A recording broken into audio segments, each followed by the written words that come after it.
So, first of all, thank you for spending time with us today. You moved to the United States 6 months ago in January. Tell me how you found living in America so far. انت انتقلت هون لك 6 شهور من على امريكا من حمص. خبرنا شوي عن انطباعك وعن شو مرقت فيه لحد الآن. في أمريكا هون؟ أي. طبعا الانطباع كان كتير كويس، يعني نحن جايين على بلد يعني بحياة جديدة، مستقبل جديد، جايين لحتى نتعلم، لحتى نشتغل، لحتى نكون حياة جديدة يعني مستقبل جديد لنا ولأطفالنا.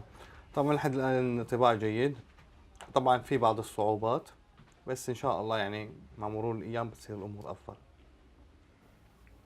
Yeah, he has a very positive feedback. He said he's so happy now they have a new life and they're living in a new country with a new hope, a better future for the kids. He's struggling now for a bit. He hopes the future will be will be better. Your home is Homs in Syria, which has experienced. Your home in Syria is Homs. Take me back before the war, before the siege began in 2011 there. What are your most fondest memories of Homs as your home? حمص بيت بلدك حمص. بدنا اياك ترجع بالذكريات لبلدك وتخبرنا شو اللي بعدك متذكره فيه، شو الذكريات الحميمة، شو الاشياء اللي فائدها، عرفت، السكن، البيئة، الاهل. طبعا الذكريات كبيرة. أنا ولدت بمدينة حمص، أصدقائي ولدت بمدينة حمص، أقربائي، عملي كان عندي عملي الخاص بمدينة حمص. طبعا الذكريات كتير كبيرة. طبعا كلنا عم نفقد هذا الشيء، إنه عم نفقد لأهلنا، لأحبابنا، لأصدقائنا. طبعا هالشيء صعب كتير، بس كمان الحياة بدها تستمر. يعني أنا خرجت من مدينة حمص بسبب القصف، بسبب الدمار، بسبب التهديد بالموت، ولأنه خفت على نفسي وعلى عائلتي، فلذلك يعني الذكريات كتير كتير يعني صعبة.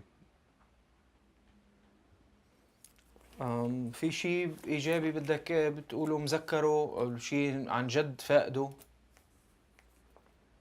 طبعا الأصدقاء والأقارب، يعني لمة الأهل، العلاقات الاجتماعية، لأن هون لسه أنا ما عندي علاقات اجتماعية، بدي وقت لحتى كون علاقات اجتماعية جديدة. Okay, so he was born in Homs, and all his friends and neighbors and relatives and his own business.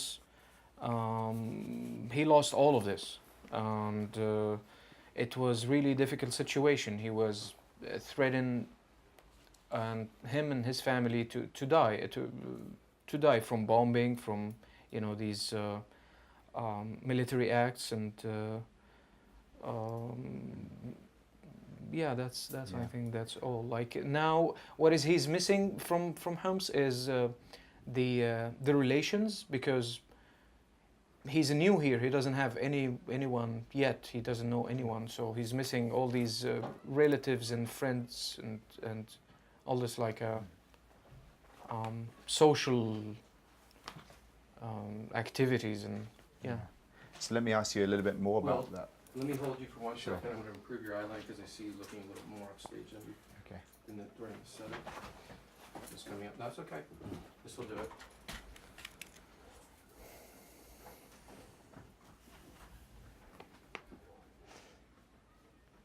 Thank you all. Appreciate Okay, that. Just great. give me 1 more second. Okay.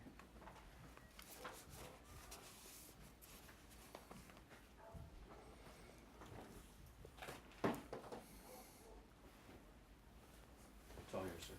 Great. So, Waheed, I want to ask you a little bit more about that. Homs as a city was a stronghold for the opposition forces in the early part of the war. The Assad regime in 2011 came back in to take back control of the city. It was then under siege. When the city was under siege, what was it like living there? How dangerous was it for you and your family? وبيقول لك حمص كانت أحد عواصم معارضة ضد نظام الأسد بأول سنين الحرب، وهذا اللي أنتج خلى بشار الأسد يطلق عملياته العسكرية بحمص صحيح. 2011. فيك تخبرنا بالضبط كيف كانت هذه الأيام بداية الحصار والقصف؟ يعني شو شعار، شو كنت الظروف اللي مرقت فيها للأسف الشديد يعني البداية كانت مظاهرات سلمية. النظام للأسف صار يطلق عليها النار، صار كثير ناس تموت يعني، فالناس اضطرت انها تشيل سلاح لتدافع عن نفسها. طبعا هو الشيء يعني خلى الحرب تبلش، وبدأت الحرب وبلش القصف علينا العشوائي من السكنات العسكرية على المناطق المدنية بلا تمييز بين ثوار أو بين مدنيين. طبعا هالشي كان صعب لأنه كنا ننزل على الملاجئ ونتخبى فيها نحن وأطفالنا، وكان في بدأ الحصار. طبعا صارت الحياة كتير صعبة جدا لحتى اضطرينا انه نطلع من الحصار ونطلع على منطقة افضل آمنة اكثر اللي هي عاصمة دمشق. في شيء هيك حادثة معينة أثرت فيك؟ طبعا انا كنت نايم انا وزوجتي واطفالي، بتفاجأ الساعة 5 فجرا انه بدأ قصف على الحي تبعنا. نزلت قذيفة بطرف بيتي واهتز البيت وخفنا كثير، صار في خوف كبير. فورا طلعت من البيت انا وزوجتي وطفلي، كان عندي بس الطفل نادر. خرجنا من البيت مباشرة وما عاد رجعت للبيت ابدا اللي تعرض للقصف. Okay. So it started with the conflict started with the peaceful protesters against the regime, and it was faced by gunshots from the army against the civilians, and so many civilians were dying from these protesters. So people start to carry weapons to defend themselves, and that's how the war started. And then the bombing on the civilian neighborhoods. There were no difference in bombing. They didn't care if they were bombing civilians or militias. They were bombing everywhere. So they were always hiding in the bunkers, and him and his kids, and they were under siege. So this is when he decided it's time to move. I asked him again, what was like an incident that made you really emotionally, and then he said he was sleeping with his wife and the only kid, Nader, and 5 o'clock in the morning a rocket came and hit his house in the corner. The whole house was shaking, and they ran away and never come back to that place again. And my question now is, so you then left the city. What happened to the house you were living in after you left? شو صار بالبيت؟ البيت تعرض للقصف الكامل طبعا. كل الغرف فيه انقصفت وصار في خراب كبير، وللأسف يعني البيت بحاجة لإعادة أعمار لأنه أبدا ما عاد ينعاش فيه. وأنا تركت البيت وما عاد رجعت له أبدا، لأنه المنطقة لسه يعني ما فيها أمان. سوريا ما فيها أمان حاليا.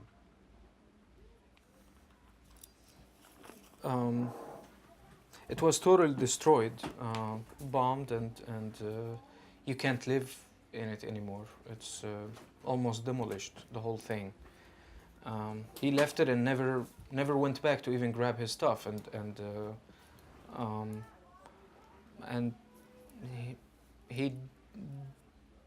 he's not thinking about going back because it's not safe anymore. Mm-hmm. Yeah, safe anymore. Yeah. And you still have family who live in the region there. Tell me a little bit about your sister's family and what's happened to her husband. خبرنا عن أقربائك وعن أختك يلي خبرتنا عنها اوكي. هلا للاسف كان في اعتقالات عشوائيه، من بداية المظاهرات وحتى الآن في اعتقالات عشوائية فقط، يعني لمجرد الاشتباه بيعتقلوا الشخص. أنا عندي أخت اعتقلوا زوجها، اعتقلوا ابنها عمره بس كان 14 سنة بال 2012، يعني طفل عمره 14 سنة مع والده. اعتقلوهم بال 2012 ولحد الآن ما بنعرف عنهم أي شيء. طبعا أختي هلا ما بتعرف شيء عن زوجها، وهي عايشة برات سوريا، وللأسف أقربائي كمان في كثير منهم معتقلين. فالأمور يعني من نوع الفوضى، فوضى كاملة بسوريا.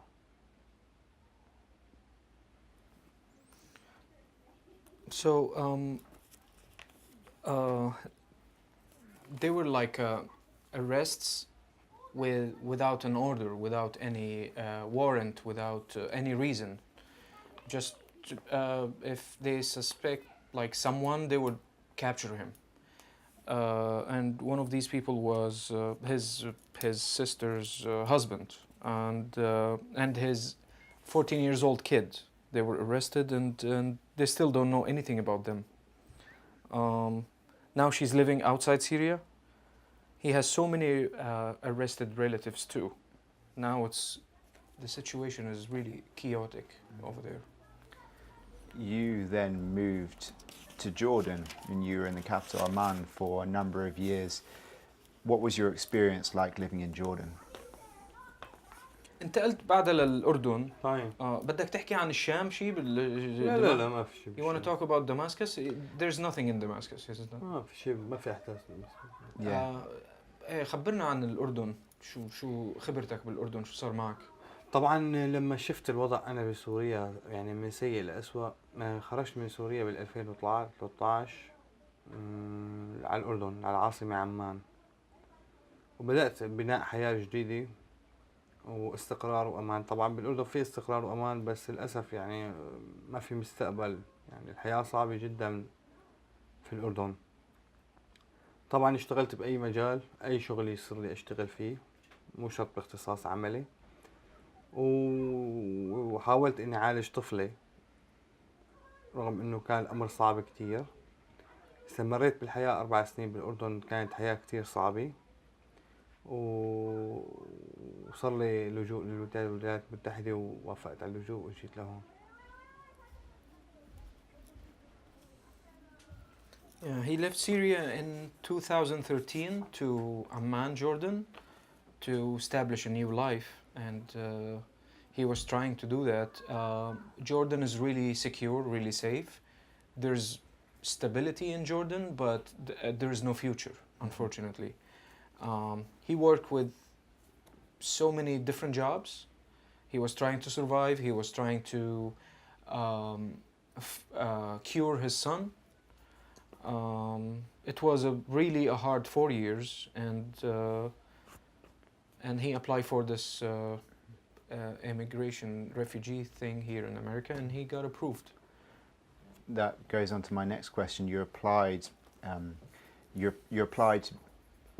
to be resettled in the United States and had to wait quite a long time to hear back. When you heard that you were going to be able to move to the United States, how did you feel at that point? انت قدمت على اللجوء على امريكا واخذت معك كتير وقت. شو كان شعورك لما اجاك الموافقه بعد هالفتره؟ طبعا نحن المفوضيه العامه لشؤون اللاجئين هي اتصلت فينا وقال اذا بتحب في توطين على امريكا، قلت لهم انا موافق. طبعا الموضوع اكل تقريبا سنه، استغرق سنه كامله بين مقابله مع المحلف الامريكي، مقابله مع دكاتره بالفحص الطبي، في تشيكات امنيه. طبعا لما اجت الموافقه النهائيه بالسفر كانت فرحتنا كبيره وسعادتنا كبيره انه رح نجيب الطفل تبعنا ونبلش حياه جديده يعني بامريكا، لانه امريكا بلد عمل وبلد انتاج وفيها مستقبل للاطفال.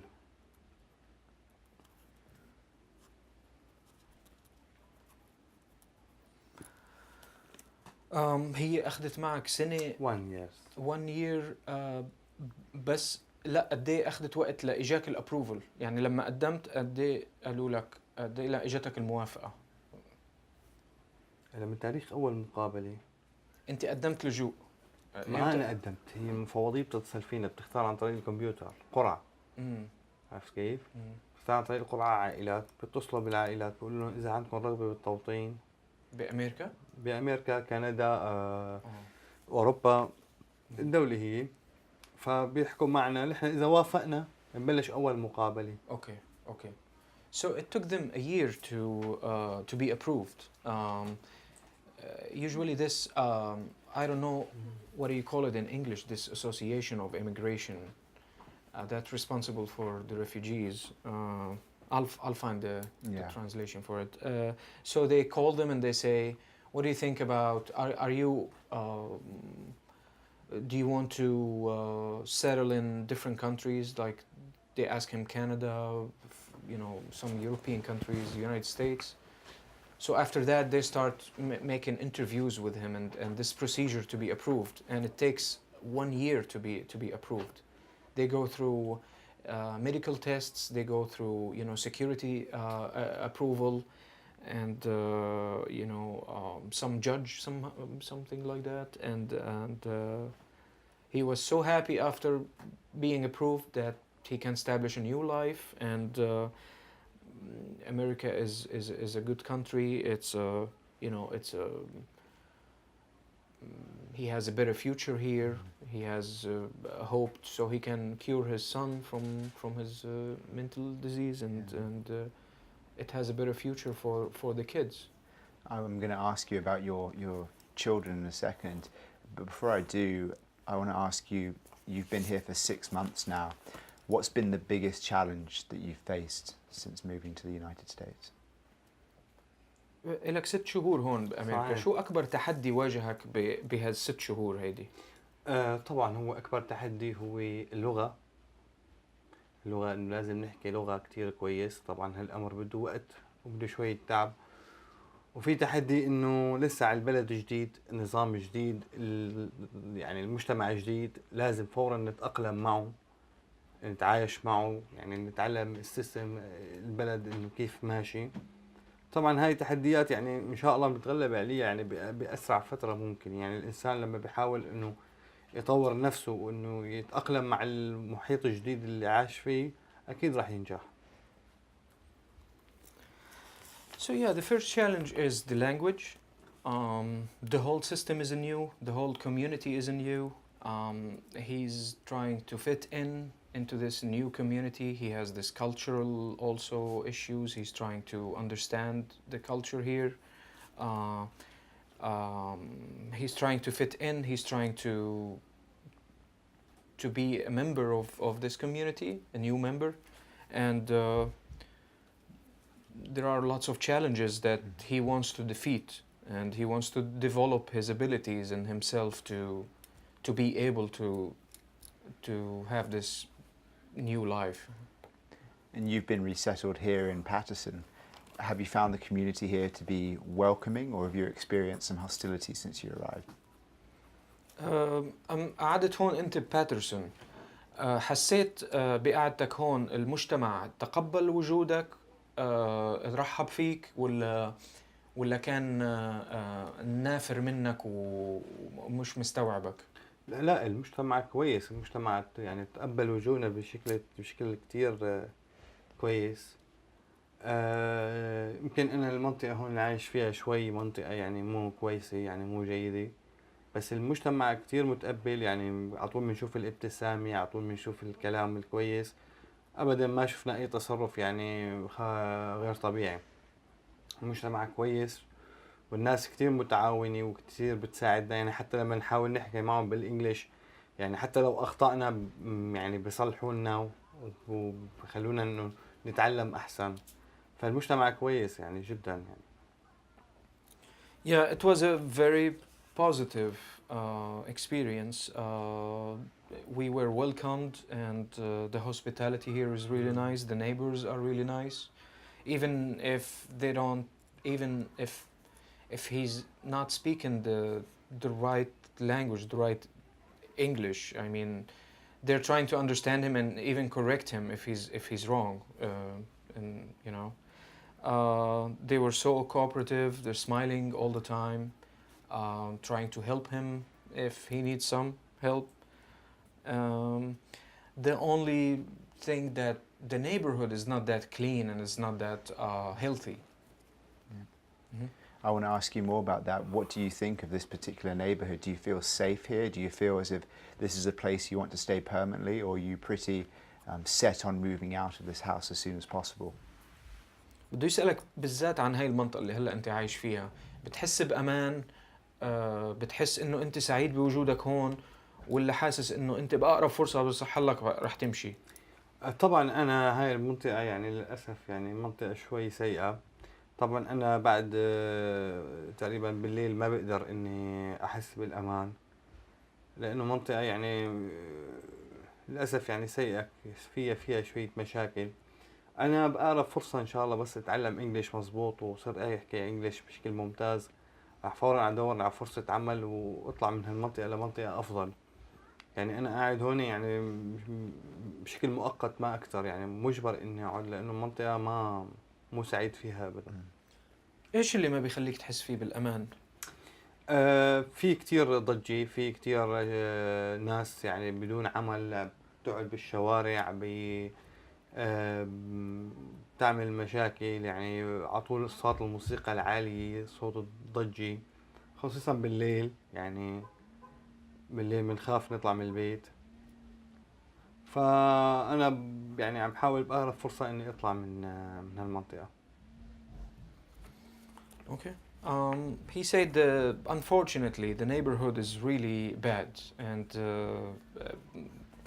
at night you can't walk out. They just lock the door at night, and they don't feel safe here. It has lots of problems. I asked him like, what kind of problems, and he asked me, lots of noise. There's lots of unemployed people here. They do lots of, fights on the streets and. Um, Loud music and stuff like that. He didn't mention anything like drugs or Okay.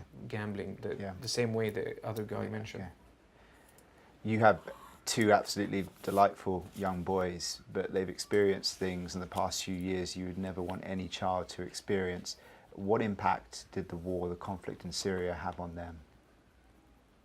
بدنا نحكي عن أولادك، بيقولوا اسم الله أولادك حلوين ما شاء الله. ومرتبين وهيك. بده يسألك شو كان تأثير الحرب على أولادك؟ هلا بالنسبة لأطفالي أنا تأثير الحرب كان بشكل كبير على طفلي الكبير نادر، لأنه طفلي الصغير نبال ولد بالأردن، أما نادر ولد بسوريا، كان عمره 10 شهور أو 11 شهر لما بلشت الحرب وبلشت أصوات القصف.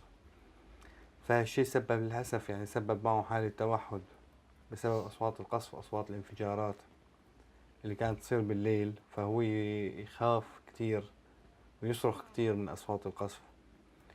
فاللي تأثر كتير بسبب الحرب هو نادر طفلي الكبير. Yeah, the war has a big influence on the oldest son Nader. He was 11 months when the war started, and during the bombing and the explosions, he had this autism, and he started screams all the time, and has this getting scared. Yeah, it has a big influence on him. The other boy, he was born in Jordan, so he's not as bad as the situation is not as bad as the oldest. What hopes do you have for them here in America? I'm sorry? My question was, what hopes do you have for your children here? What would you like to see them do? شو بتحب تشوف أولادك هون بأمريكا؟ شو بتحب تشوفهم؟ طبعا هلا أنا كتير بحب وبتأمل إني أشوفهم عم ياخذوا دراسة كويس، عم يتعلموا تعليم كويس، الرعاية الصحية كويسة. طبعا هالشيء متوفر هون الحمد لله بأمريكا، إنه يصيروا يعني يعني أشخاص فاعلين جدا بالمستقبل، يدرسوا بشكل كويس ويطلعوا ويجيبوا مثلا يختصوا باختصاصات كويسة. يعني بتمنى انه يكون لهم مستقبل كويس جدا هون بامريكا، وانا يعني الحمد لله مقتنع انه هون في لهم مستقبل بامريكا. yeah, he hopes that he can see them, proper educated and they have the a good medical insurance and they have a positive lead in this community because this is their future. This is where they belong now. Um, they hope he can see them specialized and they hope he can see, a bright future for them. Yeah. I asked you this a little bit earlier when we were outside, but I want to ask it again just in case there's anything else you want to add to it. Do your children tell you about memories of the wars? Do they experience nightmares? Do you get the sense they're suffering from trauma? Or have they put that behind them? السؤال هو سألك إياه برا قال وبده يرجع يسألك إياه إذا بتحب تزيد عليه. بالنسبة لأولادك بعدهم مذكرين شيء من الحرب بعدهم بيقولوا لك والله في شيء مذكرينه ضرب مثلا شغلة أو نسيوا وعم بيعيشوا حياة جديدة نسيوا اللي مضى. هلا انا بالنسبه لي نادر بس عم يتذكر اوقات القصف والانفجارات، يعني اوقات بكونها انا مشغل التي في على الاخبار على النيوز، بتطلع لقطات قصف وانفجارات، فبتذكر هو بخاف. انا عم حاول انه ينسيه، يعني ينسى هذا الموضوع ويبلش حياة جديدة، يقبل على حياة جديدة. لما بيكبر ويوعى ممكن بالمستقبل احكي له شو صار معه بالماضي، بس هلا انا عم حاول قدر الامكان انه ينسى كل شيء ويبدا حياة جديدة. Only the oldest son remember because he was old enough to remember. I mean, he's trying to make him forget about all these bad memories, but some incidents make him get this black flashbacks. For example, when he's watching the news, sometimes the kid comes by and see a conflict somewhere or an explosion on the TV, so he gets scared and scream again, and he's trying his best to make him forget about these memories. Yeah. What impacts it had on your wife? شو تأثير الموضوع ذاته على زوجتك؟ طبعا زوجتي كان عليها ضغوطات نفسية كبيرة، يعني بالبداية يعني إنسان متشرد من بيته من أقاربه ومن حيه ومن أهله. طبعا حتى لما اجت لهون أول فترة كانت صعبة كتير عليها، يعني تعانت كتير من ضغوطات نفسية، إنه مجتمع جديد وناس جديدة ولغة جديدة. بس طبعا مع الوقت الإنسان يعني بتأقلم مع الحياة الجديدة، إنه في استقرار، في أمان، في حرية. يعني فالإنسان لما بيشوف الميزات هاي فبيبدأ إنه يبلش حياة جديدة ويبني مستقبل جديد له ولعائلته ولأطفاله. Yeah, she suffered a lot, the same way like him, and the whole family suffered a lot from this situation, and she had lots of mental pressure and a cultural shock, but with time they're trying to fit in, they're trying to forget all these bad memories and start a new life, especially when this country gives you hope and lots of opportunities. Yeah, I think that's it. And through your resettlement here, you get given money by the government. Do you feel as if you have enough money to support your family, or do you think, let me ask it again, do you find that you have enough money, enough support to look after your family, or are you finding that you're struggling here? بالنسبة للحكومة عم تعطيك مساعدات، فيك تشرح كمان بالضبط شو وضع هذه المساعدات، وإذا أنت بتحس إنه هيدي المساعدات فعلاً بتكفيك فعلاً بتكفي أهلك لتقدر تعيشوا بهالبلد؟ طبعا هلا الحكومة الأمريكية عم تقدم لنا مساعدات. أول شيء عم تقدم لنا فود ستامب، عم تقدم لنا كاش. هلا بصراحة يعني يعني المساعدات عم تكون يعني كتير قليلة، لأنه يعني ما عم تكفي، ما عم تلبي كل الاحتياجات. هلا يمكن بهالسبب إنه أنا عائلتي صغيرة، بس مع هيك يعني في علينا كثير التزامات، في علينا كثير ضغوطات، فأنا بعتقد إنه ما بتكفي يعني. يمكن we have to repeat this. مغربي ماشي مغربي. We يلا have يلا. to- No problem. Yeah, he's saying about the same thing that we were talking إيه about. هذه. It's not enough money, and yeah, the whole thing again. فوت فوت. مستر محمد. هلا. أهلاً. Too much. I have to lose somewhere. How are you? Good, how are you? Nice to see you. أنت رايح هلا؟ انا حكيت مع اسكندر عشان يجي ياخذك، قلت له ما عنده سياره، هلا بعد شوي بيجي ياخذك. بس نخلص من هون. لا تخلص من هذا، لا جاي يعني مثل ما قال، خذ راحتك. أنا ما مشكلة. Where's my tea? There's one right there. هي هذا ما حدا أخذه. I'm going outside because I will smoke. Yes. But drink it up, cigarette. Don't drink it. We'll only be another 10 minutes or so. 10 minutes. Yeah. هلا بنتدين منك سيجارة بس تخلص. Oh, take Yeah. two. Oh. Give me one and take a bit. All right, sounds good. Yeah. ليش بتدخن؟ على الخفيف sometimes. أنا stop smoking. Good. Good for you. Before one week stop It's smoking. expensive That's here. amazing. Yeah. That's nice. Yeah. So should we ask that question again, Tarek? ايه هلا بدنا السؤال عن المساعدات. ايه السؤال ريبلي. انا هيك انا ريبلي؟ بدي انا بدي حضرتك تشرح الوضع اوكي. بكل وضوح عشان الناس تعرف انت شو اللي بتمرق فيه. Yes, عرفت؟ إن ريبلت بس الانسر، اوكي؟ ايه هو السؤال هو الحكومة آه. بتعطيكم مساعدات، هل بتعتقد انه هاي المساعدات كافية لتخلي عائلتك تعيش حياة مستقرة ومحترمة؟ الحكومة الأمريكية بتقدم لنا مساعدات، هي فود ستامب والكاش والميديكيت الصحي، الرعاية الصحية. بصراحة المساعدات يعني من ناحية الغذاء بتكفي، بس أما المساعدات النقدية يعني للأسف يعني كتير ما بتكفي، يعني كتير قليلة، لأنه عنا ضغوطات مالية كبيرة، عنا يعني في عنا بطاقات السفر لازم ندفع أقساط عليها، في عنا مثلا فواتير لازم ندفعها للبيت، يعني للأسف المساعدات النقدية شوي يعني قليلة، بينما المساعدات الغذائية والخدمات الصحية كتير كويسة. Yeah, he said the government gives them food stamps and medical insurance and some cash. The food stamps are enough for you know for their needs, and also the medical insurance is perfect, but unfortunately the money is really low, and it's not enough.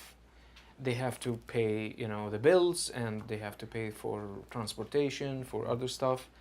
Also, the cell phone and the internet, and now they have to pay for their airplane tickets. Yeah. I want to ask you more about that. You only recently found out that you're now being asked to pay for the airfares. Let me ask again. You only recently found out that you have to now pay for the airfares. When you heard that, what went through your mind knowing that you were already struggling to pay the bills?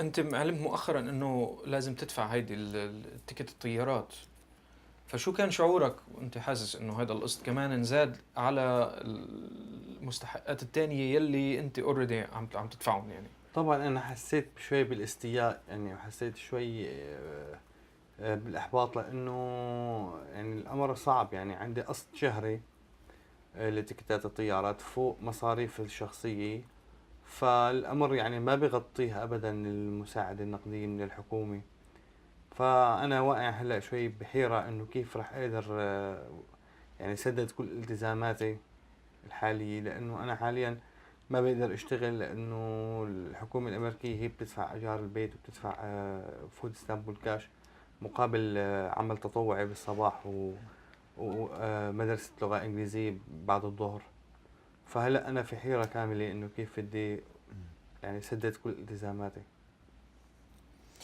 Yeah, he's so depressed and so upset about it. It's a difficult situation because now he has these monthly payments for the tickets, above his monthly payments for other stuff, and the money that they gave him is not enough for all of that, especially when he's not allowed to work. He's doing a volunteering job and English lessons. So during this year, he's not able to work, and he's really now confused about the way he has to pay this back. Yeah. I mean, you're the family breadwinner, and you have mentioned that you want to work.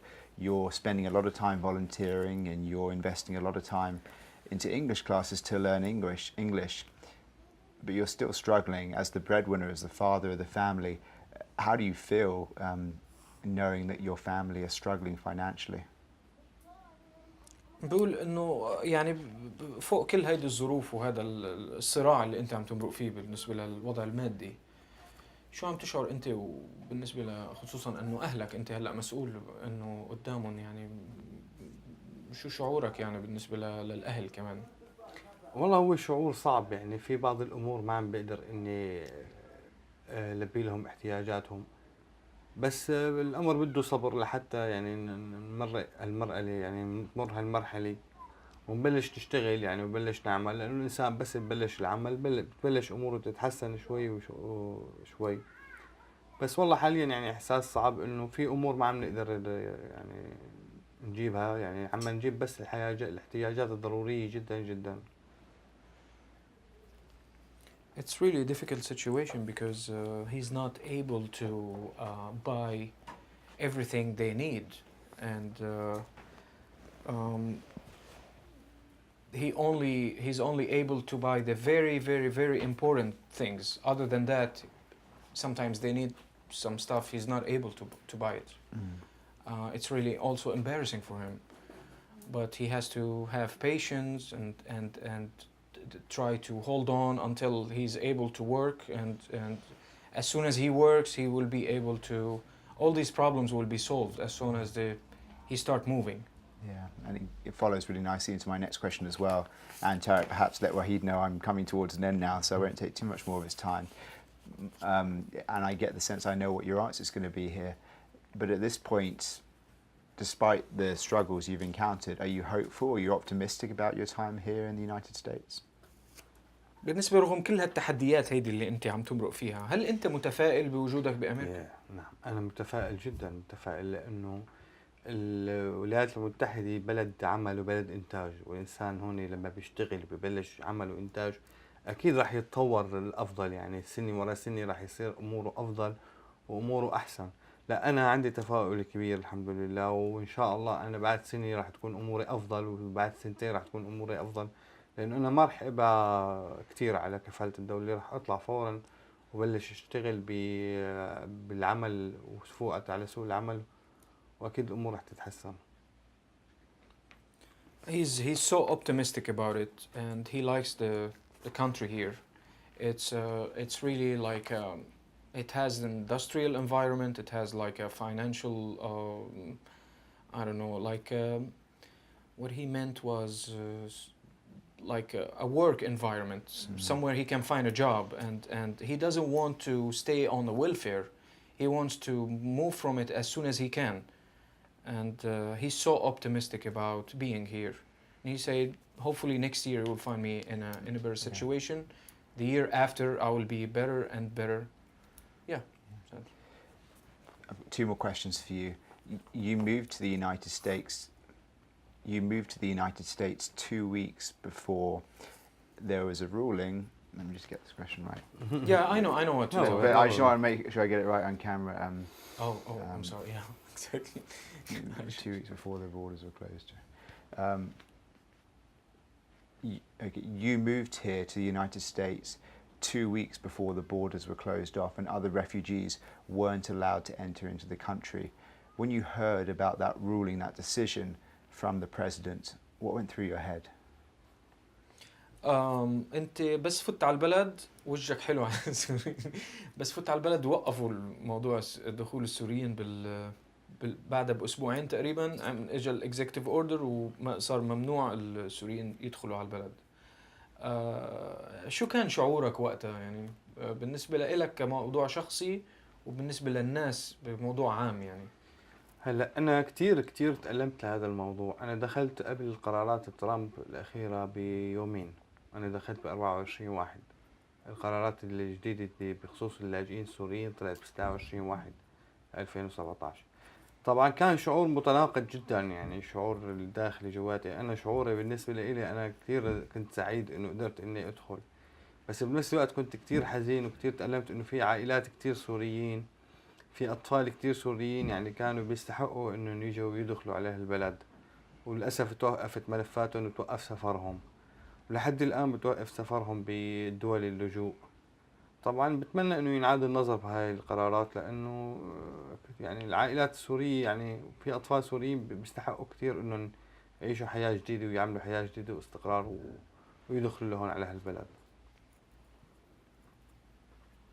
So it was a painful situation. He came here in the January 24th, and the executive order came out in January 26th. That means after 2 days from being here. It was so complicated feelings because he was happy about himself being here and his family are safe, but at the same time he was so sad about the other families that deserve, you know, a better future, deserve a safer life, deserve a chance, an opportunity. And all of these families now are still waiting in the exile, waiting for the approval. Everything was stopped after this executive order. He wished they were reconsidering the situation of all these refugees families that deserve a decent life, an honorable life. Yeah. My final question is, having spent a few hours with you, it's become quite clear that you're a wonderful father and a wonderful husband, and that your family come first. And we've spoken a lot today about the impact the last few years have had on your children, it had on your wife. But I wondered, for you personally, what's been the most difficult part of the last few years for you?